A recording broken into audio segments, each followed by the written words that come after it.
KTN News.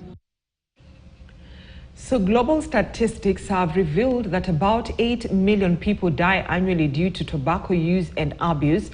And with just about a week to the World #1 Tobacco Day, the Ministry of Health is raising concerns over the increasing number of children, some as young as 7 years, who are introduced to tobacco use.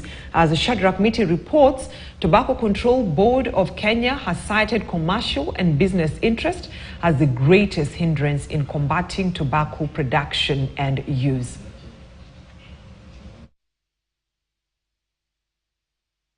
The government outlawing commercial advertisements for tobacco use in Kenya, alongside other measures that sought to control its production, sale and consumption. The tobacco battle is still on. The government and other stakeholders involved in the control of tobacco production and consumption have spoken of frustrations in their work, citing commercial and business interests. Every time we try to make a policy, they either want to be part of the policy development, so they seek a seat at the table of policy making, and if they do not succeed, then they use threats. They threaten that they're going to sue, they're going to withdraw their investment. We face a profit maker who is intended to enlarge their market.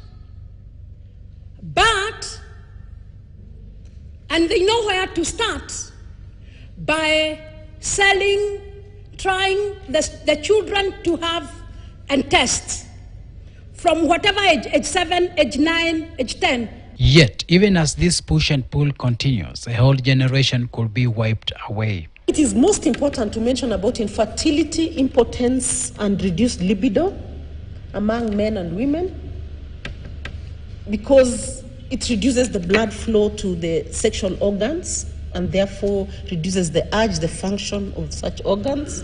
And sometimes you are just thinking about the consumption of nicotine more than you are thinking about important things in this life. Global statistics indicate that about 8 million people die every year due to tobacco consumption, majority of them between ages 30 to 69 years.